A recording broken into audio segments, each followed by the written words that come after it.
Bapak, kita buka Alkitab kita, ada dua pembacaan di hari ini, yaitu seperti yang sudah kita baca tadi di awal dari Kisah Para Rasul 16 ayat 9 sampai dengan ayat 10. Saya akan membaca kembali untuk jemaat sekalian.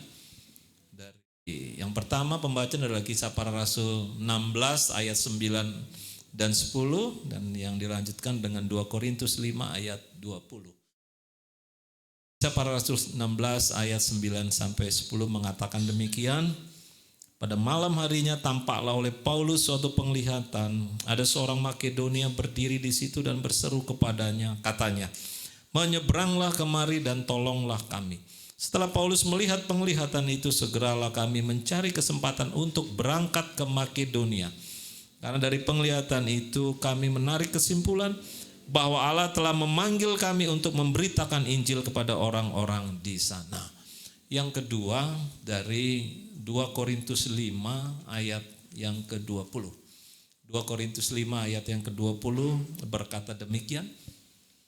Jadi kami ini adalah utusan-utusan Kristus. Seakan-akan Allah menasihati kamu dengan perantaran kami. Dalam nama Kristus kami meminta kepadamu, berilah dirimu didamaikan dengan Allah. Demikian pembacaan berita firman yang dikatakan berbahagia.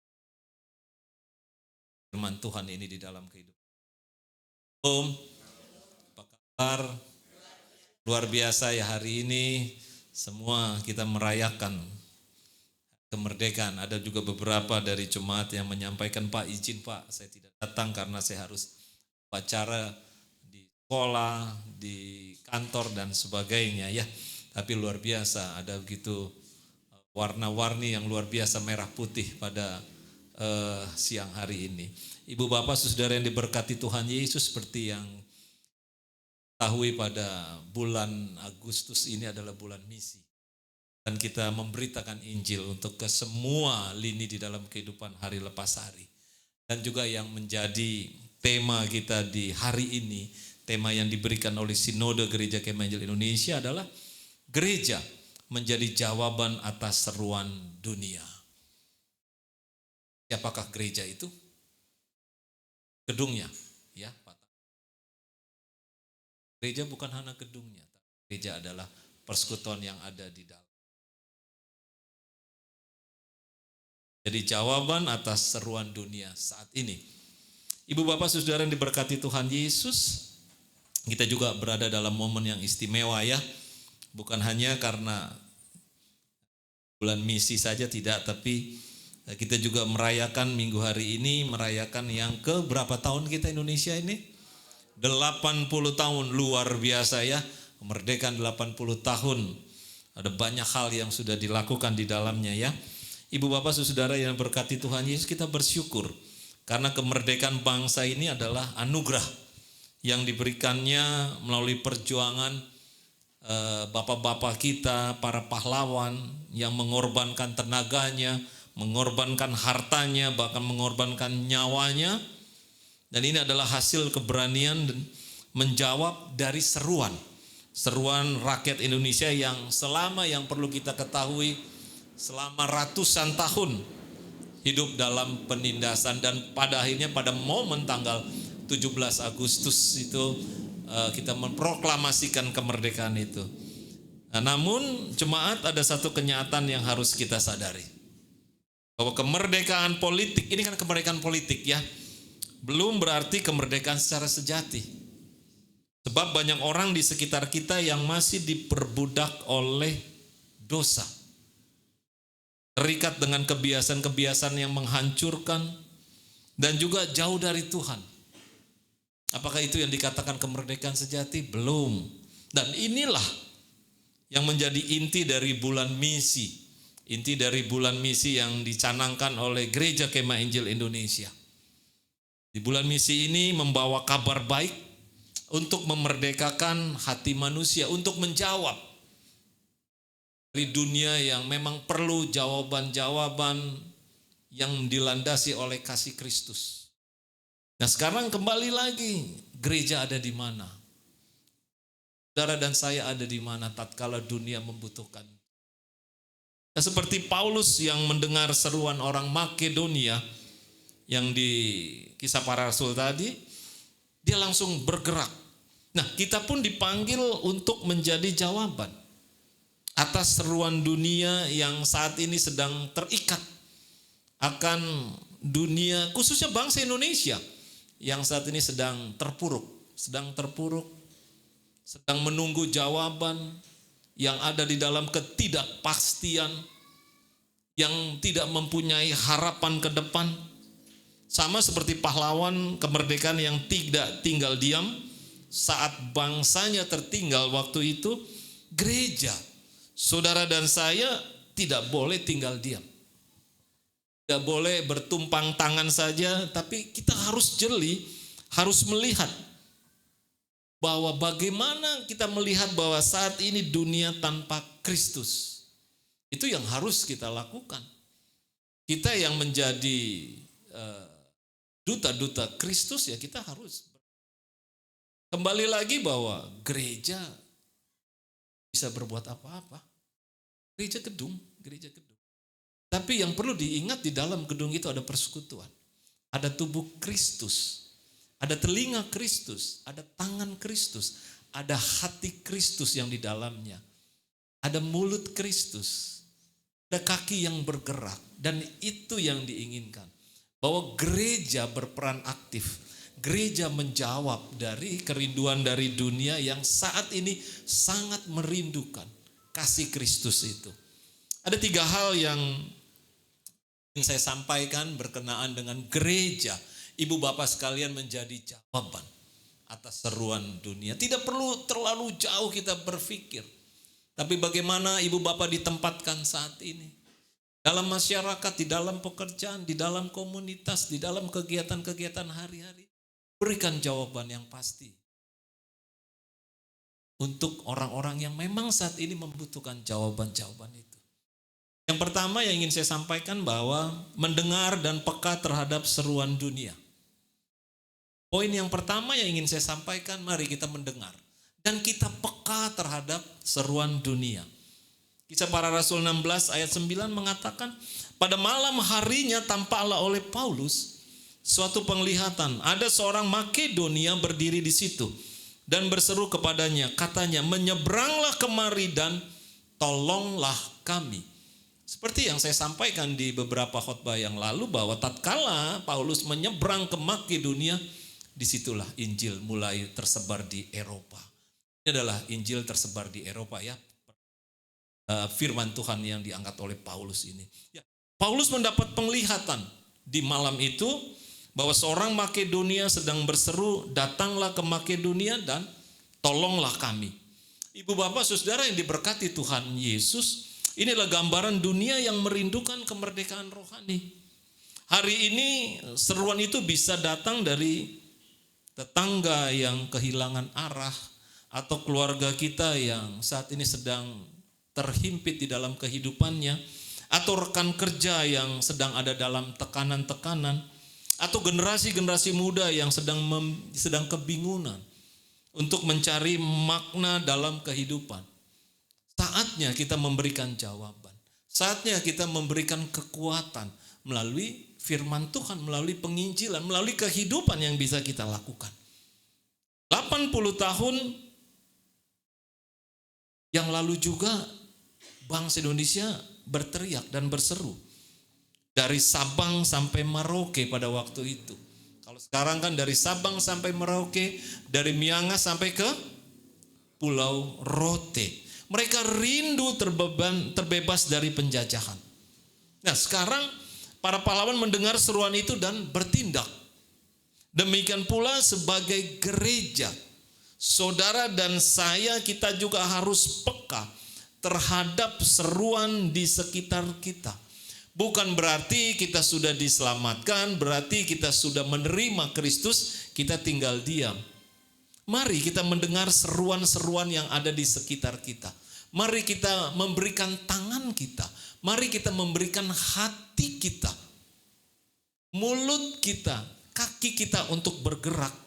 Masih banyak orang-orang di sekitar kita yang membutuhkan pertolongan dari kita. Tuhan membuka telinga rohani kita. Kita mulai buka telinga rohani kita. Kita lihat orang-orang yang ada di sekitar kita. Mari kita dengarkan cerita orang-orang yang ada. Dengan cepat-cepat kita menghakimi di dalam setiap pergumulan permasalahan yang ada di dalam orang-orang di sekitar kita. Perhatikan tanda-tanda kehausan rohani yang ada di sekitar kita berada. Kembali lagi, Kristen ini ibu bapak tidak eksklusif. Tidak menyendiri sendiri dengan kaumnya, tidak menutup diri sendiri, tidak. Tapi bagaimana kita mau gereja? Gereja harus keluar. Gereja harus mendaji jawaban. Apakah gereja kita sudah bermakna bagi orang-orang yang ada? Kalau kita lihat kanan, kiri, depan, belakang masih banyak orang-orang yang butuh pertolongan. Apakah gereja berdiri sendiri dengan begitunya? Tidak. Harusnya gereja dan jawaban. Ada banyak kehausan rohani di sekitar kita. Ya, kita memperindah dan mempercantik gereja. Tidak. Memberikan solusi. Sering saya katakan bahwa gereja adalah bengkel. Mari semua orang yang haus, mari semua orang yang bergumul, silakan masuk ke gereja. Dalam komunitas ini kita saling dikuatkan. Di dalam komunitas ini kita saling berinteraksi satu dengan yang lain. Menolong, saling berkati satu dengan yang lainnya. Keluar dari sini kita menjadi dari gereja di tempat ini kita sudah menjadi jawaban. Kita hanya sebagai berdiri gereja untuk mempercantik diri. Dan yang ada eksklusif kita. Tidak dapat disentuh dengan orang-orang yang ada di sekitar kita. Jadi seruan Makedonia di Kisah Para Rasul tadi di zaman Paulus mirip dengan jeritan rakyat saat ini. Keduanya membutuhkan orang yang mau peka. Membutuhkan jawaban panggilan itu. Nah, jawaban panggilan itu, kepekaan itu sekarang Tuhan taruh di dalam telinga saudara dan saya. Kalau bicara gereja bukan hanya gedungnya tadi saya sampaikan. Kita pulang dari sini mari kita peka. Peka atas orang-orang yang ada di sekitar kami. Sekitar kita yang Tuhan tempatkan. Peka terhadap kehausan rohani mereka. Mereka kembali lagi mereka butuh jawaban. Mereka butuh penguatan dari ibu bapak sekalian. Mari kita keluar untuk membuktikan bahwa dunia pun dapat melihat kita sebagai anak-anak Tuhan. Dan nama Tuhan. Poin yang pertama yang ingin saya sampaikan bahwa mari kita peka. Eksklusif. Kita keluar. Dan kala anak-anak Tuhan, orang-orang Kristen dicap eksklusif, kenapa? Karena mereka tidak mau berbaur. Ya, kita berbaur. Ada satu kesaksian yang luar biasa. Kesaksian biasa ya.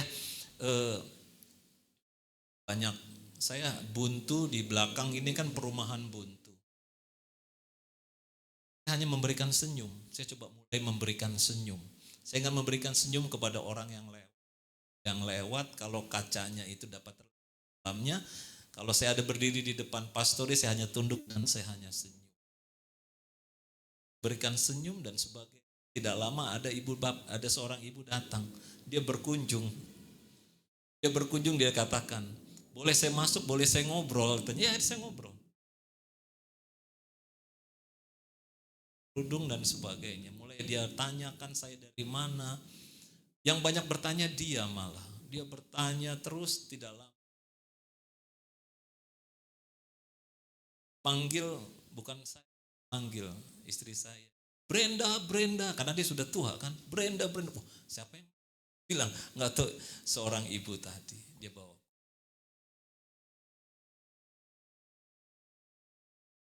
Enggak ada mobil senyum sendiri juga bahaya ya. Iya.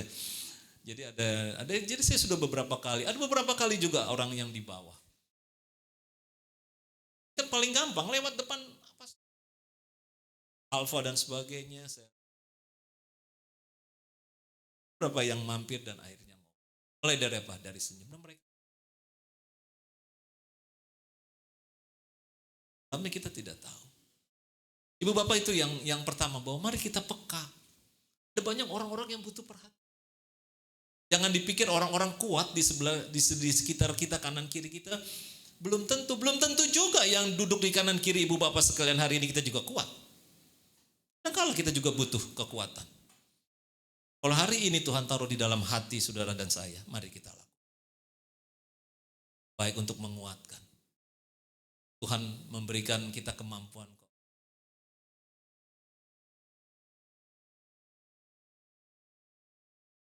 Telinga dan kaki kita untuk.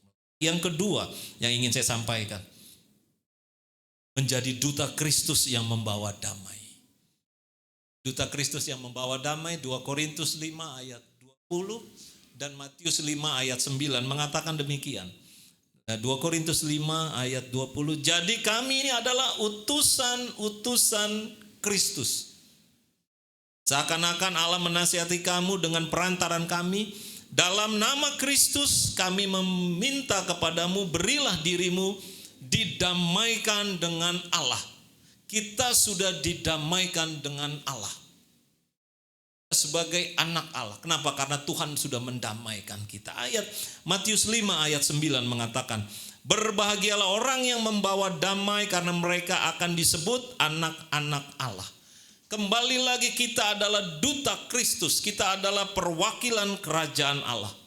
Pelayanan kita adalah pelayanan pendamaian. Membawa orang kepada Yesus. Dan membawa Yesus kepada orang. Itu tugas kita. Ya, jadi kita membawa orang kepada Yesus. Dan membawa Yesus kepada orang. Untuk kita perkenalkan. Kita sudah didamaikan. Balik lagi yang saya sering katakan, jangan egois. Ya sudah, saya sudah selamat kok. Saya sudah terima semuanya kok. Tidak, kita punya tugas membawa orang kepada Yesus dan membawa Yesus dengan apa? Dengan tutur kata kita, dengan tangan kita, dengan hati kita, dengan telinga kita. Membawa Yesus kepada orang-orang yang belum mendengar Kristus. Seperti di minggu lalu saya sampaikan, ada 1,9 miliar orang di dunia ini yang belum mendengar Injil. 1,9 miliar. Mungkin salah satunya ada di sebelah kanan kiri kita, di tetangga kita. Mungkin salah satunya ada keluarga kita yang belum mendengar Injil. Tugas siapa? Tugas kita, bukan tugas hamba Tuhan. Kita semua. Dan itu adalah pelayanan pendamaian karena kita sudah Kristus. Jadilah pembawa damai di mana? Di rumah. Tatkala kita menjadi pendamaian bagi dunia, ya kita juga harus membawa damai tadi di rumah. Ingat, kita membawa damai di rumah. Rubahlah pola pikir kita, rubahlah pola hidup kita di dalam keluarga di rumah. Kadangkala kita sebagai kepala keluarga marah-marah tanpa sebab, ya kan? Kita harus membawa damai. Kita harus membawa sukacita di rumah. Begitu juga terus meningkat di kantor. Begitu juga di komunitas. Bahkan di media sosial pun kita harus membawa damai. Kadangkala kita miris ya di media sosial saat ini. Bisa perang media sosial dengan kata-kata yang luar biasanya, tapi tidak sebagai anak-anak Tuhan. Pembawa damai di media sosial. Mulai dulu dari skup yang terkecil, kita membawa damai di rumah tangga kita masing-masing. Gunakan kebebasan beragama yang kita miliki di Indonesia sebagai peluang untuk mengabarkan Injil. Kita sudah bebas. 10 tahun kita sudah bebas. Yang ada di Jakarta ini, kita pakai peluang ini untuk mengabarkan Injil tanpa takut. Seperti pahlawan yang menjaga persatuan bangsa, kita pun harus menjaga kesatuan tubuh Kristus. Jadi mari saya mengajak ibu bapak sekalian, kita menjaga kesatuan tubuh Kristus dalam kasih. Pahlawan kemerdekaan berjuang untuk kedamaian rakyatnya.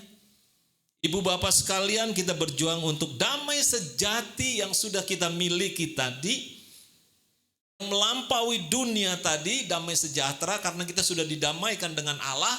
Dan Allah sudah menyampaikan damai sejahtera itu di dalam kehidupan kita. Dan damai sejahtera itu, sukacita itu, penghiburan itu, pengharapan itu yang kita beritakan kepada orang lain. Kemarin saya ngobrol dengan di siang. Bagaimana damai sejahtera itu bisa kita tuangkan di dalam kehidupan lansia. Oh, saya sudah lansia. Saya sudah sulit untuk menginjili, saya sudah sulit untuk melakukan hal-hal yang memang karena dengan usia saya bilang, dengan kehadiran ibu bapak lansia di dalam jemaat, itu sudah menginjili. Kehadiran ibu bapak sekalian lansia di dalam jemaat sudah memberi kekuatan, sudah memberikan semangat, sudah memberikan motivasi bagi orang-orang yang lebih muda. Lihat tuh, yang sudah lansia saja tetap semangat, kita juga harusnya semangat, ya kan?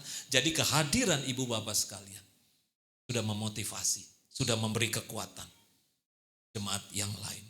Jadi banyak yang bisa kita lakukan tatkala kita keluar untuk memberitakan Injil Tuhan. Kehadiran ibu bapak.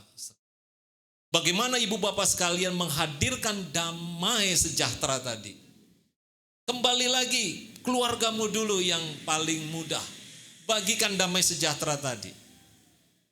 Meningkat pekerjaan, meningkat di pasar, meningkat di pelayanan, meningkat dimanapun juga kita berada. Bagikan damai sejahtera tadi. Dengan apa?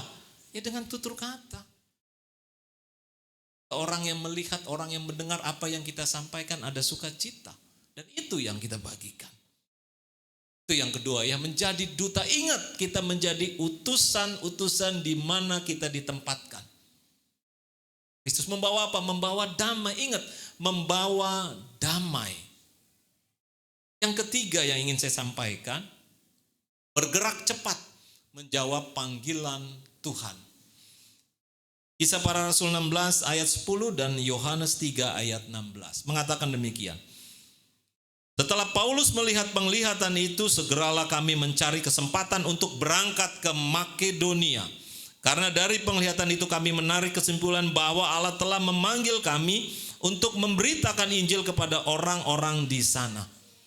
Karena begitu besar, di Yohanes 3 ayat 16, karena begitu besar kasih Allah akan dunia ini sehingga ia telah mengaruniakan anaknya yang tunggal.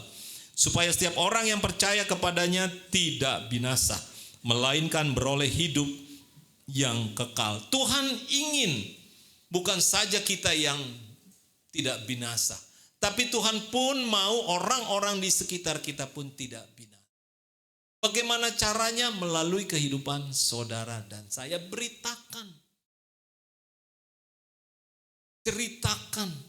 Ceritakan tentang apa? Tentang hidupmu. Bagaimana Tuhan melawat, bagaimana Tuhan meneguhkan, bagaimana Tuhan memberi kekuatan, bagaimana Tuhan memelihara, bagaimana Tuhan memberikan jalan-jalan keluar dalam pergumulan. Kita ceritakan. Itu yang diminta, gampang. Tatkala kita ketemu saudara, tatkala kita ketemu orang-orang mungkin yang belum mendengar Kristus atau belum mengerti tentang Kristus, ceritakan. Setelah Paulus mendapat penglihatan tadi, dia segera berangkat. Paulus tidak menunda. Dia langsung berangkat, dia langsung merespon panggilan Tuhan. Begitu juga para pahlawan kemerdekaan pada waktu itu. Segera bertindak saat kesempatan untuk memproklamasikan kemerdekaan di tanggal 17 Agustus 45 pada waktu itu. Mereka tidak menunggu, nanti sajalah. Para pahlawan tidak menunggu nanti sajakah? Dunia hari ini menunggu gereja untuk bertindak cepat. Karena setiap hari ada jiwa yang hilang tanpa Kristus. Miris ibu bapak. Kalau kita lihat media sosial saat ini, kejahatan bukan hanya di dunia, di Indonesia. Ada banyak sekali kejahatan-kejahatan yang terjadi. Kenapa? Ada kekerasan-kekerasan hati yang terjadi. Kenapa? Karena mereka belum mendengar Injil. Tugas kita beritakan. Melalui apa? Melalui perilaku kehidupan hari lepas hari. Jangan sampai ada jiwa-jiwa yang hilang tanpa Kristus. Jadi mari bergerak cepat. Kapan waktunya? Saat ini. Kapan waktunya? Setelah meninggalkan tempat ini kita beritakan Kristus untuk kemuliaan nama Tuhan. Jika sudah Tuhan taruh seseorang di hatimu untuk dilayani, jangan tunda. Karena kalau kita terpikir ya siapa yang harus saya layani, tapi Tuhan membahas kasih inspirasi. Pergi, beritakan Injil, lawat mereka. Gunakan kebebasan kita di Indonesia ini untuk melayani. Tanpa takut ditekan. Seperti di negara-negara lain kan sulit untuk penginjilan, sulit untuk memberitakan Kristus, untuk beribadah aja susah. Selama kita masih bisa melakukan, lakukan. Selama kita masih dapat berbicara tentang Kristus, berbicaralah tentang Kristus dalam kehidupan hari lepas hari. Kembali lagi di rumah, di tempat pekerjaanmu, di tempat pelayanan, di masyarakat, di komunitas hari-hari, di pasar kita beritakan Kristus. Jika para pendiri bangsa menunda proklamasi, sejarah mungkin berbeda. Kalau pada waktu itu proklamator atau para pendiri bangsa menunda proklamasi, nanti sajalah, mungkin akan sejarahnya berbeda. Jika kita menunda panggilan misi, ada jiwa yang mungkin belum mendengar Injil Kristus. Amin. Kita pergi dari sini, kita keluar dari sini, kita beritakan Injil. Jemaat yang diberkati Tuhan Yesus, bergeraklah cepat. Semakin hari kita akan ada banyak yang bisa kita lakukan sebenarnya. Dengan media-media sosial yang bisa kita lakukan. Ada banyak kemudahan-kemudahan yang kita bisa buat. Mari kita bergerak cepat menjawab panggilan Tuhan. Seperti firman Tuhan merespon, ini aku, utuslah aku. Saat ini Tuhan mengutus ibu bapak sekalian. Sebagai kesimpulan khotbah di siang hari ini, jemaat yang diberkati Tuhan Yesus, bulan misi atau kita juga memperingati 80 tahun kemerdekaan Indonesia memberi kita gambaran yang indah.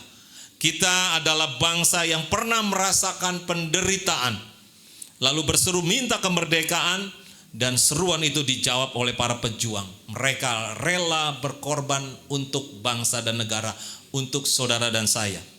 Hari ini ada seruan yang jauh lebih dalam lagi dan sering tidak terdengar oleh telinga jasmani kita. Seruan dunia yang haus akan kemerdekaan sejati di dalam Kristus. Dan Allah memanggil saudara dan saya untuk menjadi jawabannya. Gereja menjadi jawaban atas seruan dunia tersebut. Kita peka terhadap seruan dunia. Seruan Makedonia seperti yang didengar oleh Paulus adalah simbol jeritan dunia yang rindu pertolongan. Indonesia di sekitar kita saat ini tampak baik-baik saja. Ingat, tampak baik-baik saja di dalamnya, tetapi hancur tampak terlihat baik-baik saja di luar, tapi di dalamnya tampak hancur. Peka berarti berhenti sejenak dalam kesibukan kita. Kita membuka mata kita, membuka rohani kita, dan membiarkan hati kita disentuh oleh Tuhan. Biarlah hati kita disentuh oleh gerakan Roh Kudus. Untuk kita pergi, untuk kita keluar, berbuat baik bagi sesama. Jadi mari ibu bapak kita peka terhadap panggilan, terhadap jeritan orang-orang yang ada di sekitar kita. Tuhan menunggu kita untuk memberikan pertolongan bagi mereka. Kita hidup sebagai duta Kristus yang membawa damai. Seperti di 2 Korintus tadi menegaskan bahwa kita adalah duta Kristus. Tugas seorang duta adalah mewakili pemerintahnya di negeri yang kita diami saat ini. Demikian juga kita hidup di dunia ini sebagai perwakilan kerajaan Allah. Mari kita menjadi duta-dutanya Kristus. Wartakan dengan apa? Dengan tutur kata kita. Wartakan dengan apa? Dengan tindakan kita. Wartakan dengan apa? Dengan pikiran kita. Tindakan dengan seluruh keberadaan hidupmu menjadi duta-dutanya Kristus. Kembali lagi, mereka tidak membaca Alkitab, tapi mereka membaca kehidupan saudara dan saya. Hati-hati. Kembali lagi saya ingatkan, mereka tidak baca Alkitab, tapi mereka membaca, melihat kehidupan saudara dan saya. Mari, saya juga mengajak kita semua untuk bergerak cepat. Menjawab panggilan Tuhan tidak menunggu. Nanti saja, nanti saja. Tatkala kita menunda, ada banyak orang yang tidak terselamatkan. Saatnya kapan? Saatnya hari ini. Latih kepekaan untuk langsung taat. Latih kepekaan untuk kita terus bertindak untuk kemuliaan nama Tuhan. Dan pada akhirnya misi bukan sekedar program gereja. Misi adalah nafas kehidupan orang percaya. Kita ada di sini hari ini karena ada orang yang dulu peka terhadap seruan kita. Ingat, kita ada di sini karena dahulu mungkin orang ada mendoakan kita. Orang dulu peka terhadap seruan kita sehingga kita ada di sini. Sekarang saatnya. Masih banyak orang-orang yang menunggu. Masih banyak orang-orang yang berseru minta pertolongan. Saatnya kita memberikan pertolongan bagi mereka. Sehingga mereka juga nanti hadir di tempat ini. Untuk memuji dan memuliakan nama Tuhan bersama-sama dengan kita semua. Jangan biarkan kemerdekaan kita sebagai bangsa hanya menjadi cerita. Tetapi jadikan itu menjadi motivasi untuk membawa kemerdekaan secara rohani kepada dunia. Kepada bangsa Indonesia. Seperti para pahlawan berjuang untuk kemerdekaan tanah air. Mari kita pun berjuang demi kemerdekaan jiwa-jiwa yang rindu dilawat oleh Kristus. Jemaat yang diberkati Tuhan Yesus, dunia Indonesia sedang berseru dan kita harus peka dan kita harus bergerak untuk memberitakan firman Tuhan dimanapun juga kita berada. Siapkah kita menjadi jawaban? Amin. Siapkah kita menjadi jawaban? Pulang dari sini kita beritakan Injil. Kita menjawab kerinduan dari bangsa Indonesia yang membutuhkan pertolongan saudara dan saya. Kita tundukkan kepala. Kita berdoa.